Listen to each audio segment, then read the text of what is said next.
Hi Danni, it's so good to see you. Hello. So good to see you. I feel like we talk all the time, but it's so good to like see your face. But I am so glad that I get to talk to you today, Danni. I need your help. I've been meaning to talk to you about being a sustainability influencer, and you are definitely the best person to talk to about this. We're in the same boat. We are, but I need to admit it, I feel like a fraud sometimes, and I think we've all had our highs and lows with sustainability stuff this year. So let's start positive, actually. Oh my god, I love how I just launched into help me. What are some of your highs this year for sustainability stuff? Yeah, well, I guess work-wise for me, this has been my first full-time year of being a content creator, which has been so good. But I think in my personal life, I was thinking about it, two things that I've been working on. One is recycling, because I always knew recycling was a good idea, but I didn't really know actually how intentional and purposeful you need to be when separating out all your recycling things and what's compost, what's recycling, what actually doesn't get recycled. So I've been learning a lot about that. And then when I think about fashion, I've actually been spending quite a bit of money, or just being really intentional about getting my clothing altered so that it actually fits me properly, so that I actually wear it more.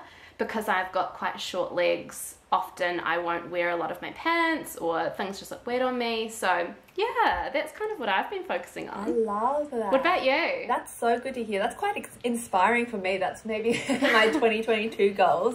But I feel like this year I changed my diet to be pescatarian. That was after being vegan in January. I took part in Veganuary, which was super fun. So that's one thing. And then the other thing kind of sounds sus, I promise it's not, but I've been washing my clothes less and more intentionally as well, making sure I'm reading the garment labels, as well as, spot cleaning where I can.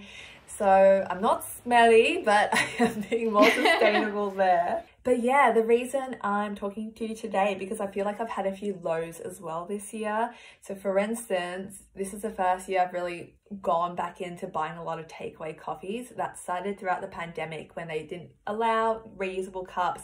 Now we are, but I still feel like I sometimes just forget or fall into that habit. And the other one that comes to mind is that sometimes lovely followers or lovely people who interview me call me things like an environmentalist or an activist, and I'm like, that is so not me at all. I don't feel there.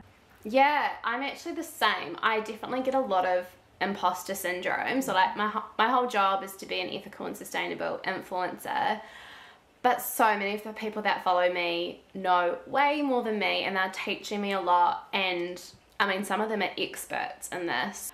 But then kind of the flip side of that is I've really recognized my value in that I am kind of that middle person, and I am there to learn and to inspire other people to learn, and that it is actually possible, because there's always something new to learn when it comes to sustainability. I don't think anyone has ever learned it all. And so we are both working with fair trade. Obviously that's why we're talking today.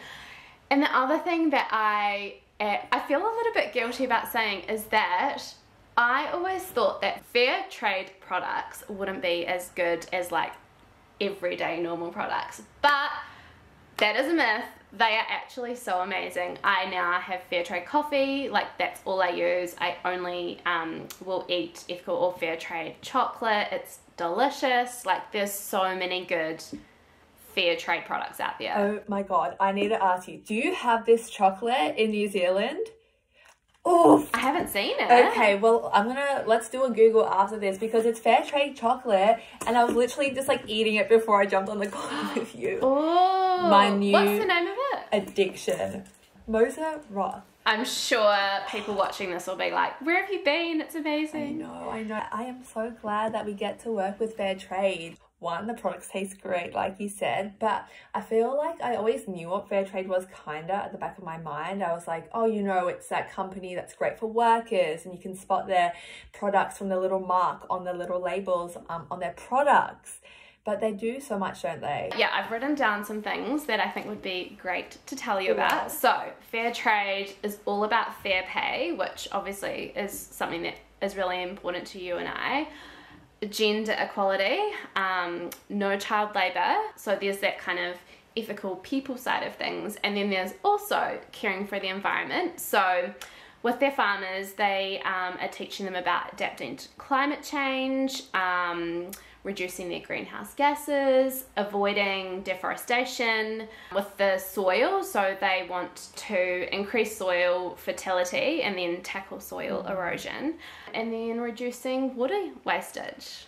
So many things. So many, and it kind of links back to what we were talking about before, about how there's just so many new aspects of sustainability, so many new things to learn. So I'm definitely still learning all this too, and it's so good that fair trade has their eye on the ball with this sort of stuff. Like, adding to what you just said, they also allow farmers the choice to take on projects like tree planting, irrigation, crop diversification, and clean energy through their fair trade premium program, which is so cool to know. And then it's so cool to know that all we have to do as consumers is look for the mark, and we know that all of that is going on behind the scenes. Oh, completely. Like we've been talking about all this time, and I think we can both like relate to the feeling of sustainability being so overwhelming and kind of confusing. So like, you're right, fair trade is an easy and meaningful choice that we can make literally just down the road at the supermarkets.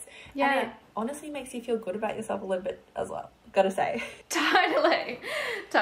I think one thing that I've really been trying to do is slowly making the changes in different areas. So like, first I said I did coffee, and then I focused on chocolate. Incredible. Yeah, I love that fair trade also have super random things like soccer balls and flowers and everything. So they're slowly taking over. I love it.